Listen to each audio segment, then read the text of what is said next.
Alors il y a maintenant plusieurs mois, je vous ai posté cette vidéo, dans la peau d'une influenceuse. C'était une vidéo qui vous montrait un petit peu la vie des influenceuses dans ces longs moments passés derrière un écran d'ordinateur ou derrière un réflexe. Ces moments que généralement les influenceuses ont plus souvent envie de cacher. Et suite à cette vidéo, vous avez été vraiment nombreuses à réagir. Visiblement, ça vous intrigue. Visiblement, vous avez encore pas mal d'interrogations. Alors aujourd'hui, je vais essayer de vous répondre. Je vais essayer de vous expliquer le plus clairement possible la complexité de ce nouveau métier.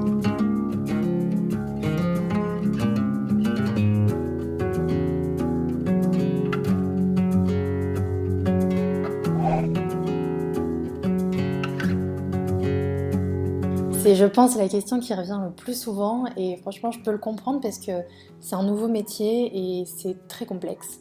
Personnellement, donc je vais vraiment parler que de moi dans cette vidéo, je suis rémunérée de 3 manières. Donc dans un premier temps, on a les partenariats. Ça, c'est quand la marque nous contacte pour qu'on puisse faire une vidéo dédiée, un placement de produit, un post sur Instagram ou une story sur Instagram pour parler de la marque, d'un produit ou d'un service. Donc en contrepartie de la diffusion de son produit, de son service ou peu importe, sur nos réseaux, on a une rémunération. Ensuite, on a l'affiliation. Donc ça, c'est quand je vous partage un lien qui est un lien affilié. Alors, ils ne le sont pas tous, mais il y a par exemple des shops comme Mango, Another Story, Amazon, qui font de l'affiliation. C'est-à-dire que quand, par exemple, aujourd'hui, je porte cette combinaison de chez Another Story, je vais vous mettre le lien dans la description de cette vidéo. Si vous cliquez sur et que vous achetez sur Another Story, la marque va me reverser un pourcentage sur votre commande. Donc c'est un petit peu pour nous remercier en quelque sorte de parler de la marque dans notre vidéo gratuitement. Et en fait, voilà, on est récompensé de cette manière avec les achats que vous allez pouvoir faire. Et troisième manière de gagner de l'argent en étant influenceur, ce sont les vues sur YouTube.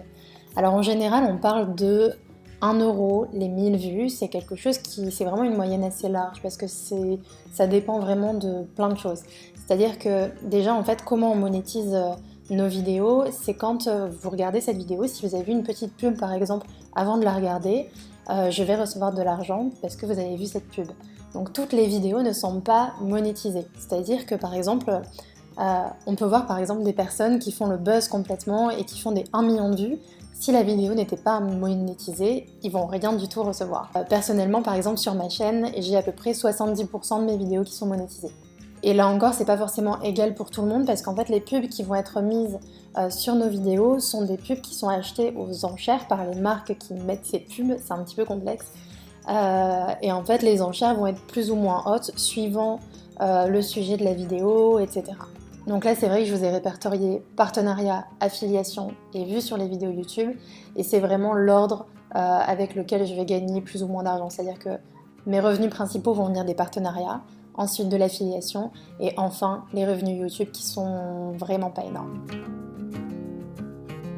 Alors comment on fixe nos prix et comment on choisit nos partenaires?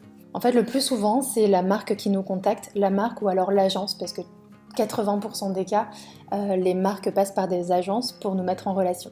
Donc soit ils ont déjà un budget, ils nous disent par exemple voilà Cindy, on aimerait que tu places ce produit dans ta prochaine vidéo, on a autant de budget, est-ce que tu acceptes? Donc soit je négocie, soit j'accepte, ça dépend. Ou alors des fois les marques ou les agences me contactent en me disant on aimerait faire ceci ou cela avec toi, quel serait ton budget pour ça? Et là, du coup, je donne mon budget.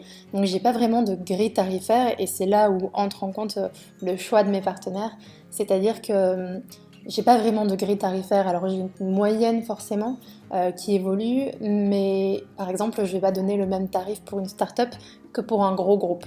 Parce que voilà, je me dis que le gros groupe a les moyens de payer mes services et pas forcément la start-up. Un exemple de vidéo en partenariat où pour le coup je n'ai rien pris du tout en argent, c'est la vidéo que j'ai fait pour Double Sens parce que pour le coup je trouvais que l'expérience, que le voyage, que tout ça n'avait pas de prix par rapport à ce que je pouvais faire. Donc voilà, j'ai pas négocié, c'était en plus de ça associatif, donc je trouvais ça tout à fait normal.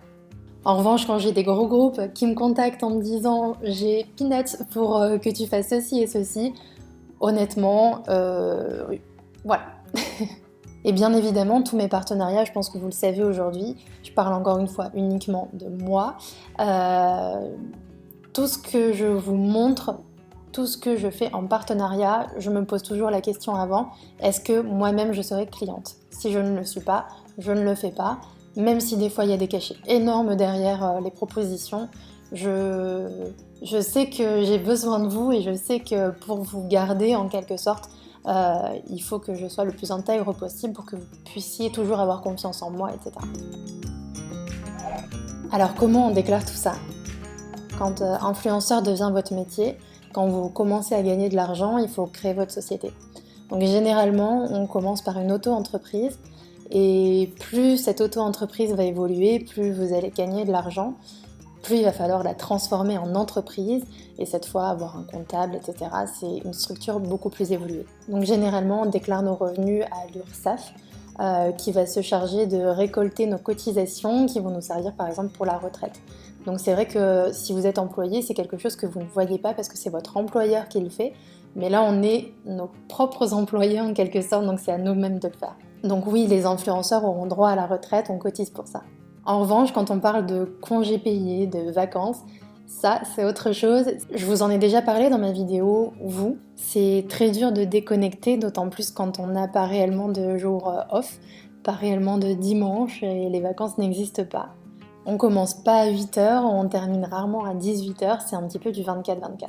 En fait, notamment pour les influenceurs lifestyle, ce qui est assez compliqué, c'est que notre quotidien est sujet de partage. C'est-à-dire que plus on va vous montrer notre quotidien, ce qu'on fait à manger, où on va au restaurant, qu'est-ce qu'on fait à longueur de journée, plus vous allez nous suivre et au final c'est quelque chose qui est assez addictif et on a du mal à s'en détacher.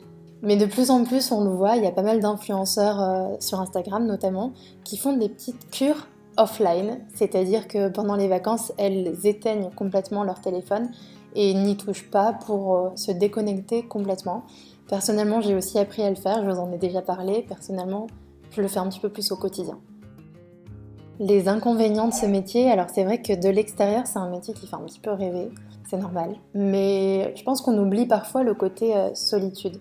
Après c'est vrai que moi je suis dans un cas un petit peu particulier parce que je ne vis pas à Paris, je pense qu'à Paris c'est quand même autre chose, je suis quand même assez loin de ma famille, de mes amis, etc.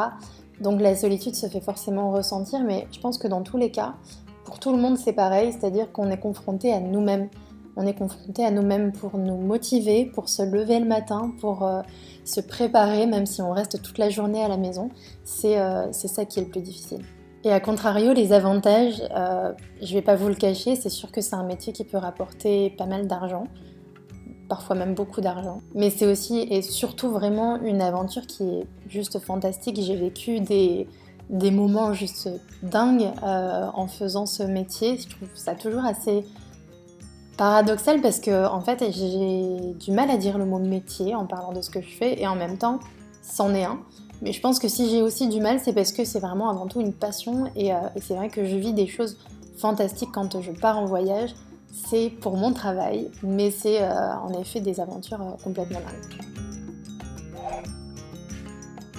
Et après si tout s'arrête là d'un coup comme ça, honnêtement, j'ai un peu du mal à croire que tout peut s'arrêter comme ça du jour au lendemain, à moins de faire un énorme bad buzz. Mais je pense que oui, ça peut s'épuiser. Je pense que on peut nous-mêmes s'épuiser, ne plus avoir d'idées, ne plus avoir d'envie. C'est quelque chose qui arrive. Mais je pense qu'aujourd'hui, YouTube s'est tellement professionnalisé que c'est possible de voir beaucoup plus loin. Personnellement, je vous en ai déjà parlé plusieurs fois, je suis toujours restée assez vague, mais j'ai décidé de voir un petit peu plus loin. C'est pour ça aussi que je fais un petit peu moins de vidéos, parce qu'aujourd'hui, au lieu de créer que pour moi, au lieu de créer que pour vous, je crée aussi pour les autres. Pour les marques par exemple, je les aide dans leur stratégie de communication, je les aide à trouver les meilleurs influenceurs pour correspondre à leur image. Donc j'ai créé ma petite société, maintenant ça fait presque 1 an, et pour le moment elle prend le chemin que je lui souhaitais, donc tout va pour le mieux. Voilà, j'espère que cette vidéo vous aura plu, j'espère que vous y aurez vu un petit peu plus clair. Si vous avez toujours des questions, n'hésitez pas à me les poser dans les commentaires sous cette vidéo. Je vous fais plein de bisous et je vous dis à très bientôt pour de prochaines vidéos. Ciao!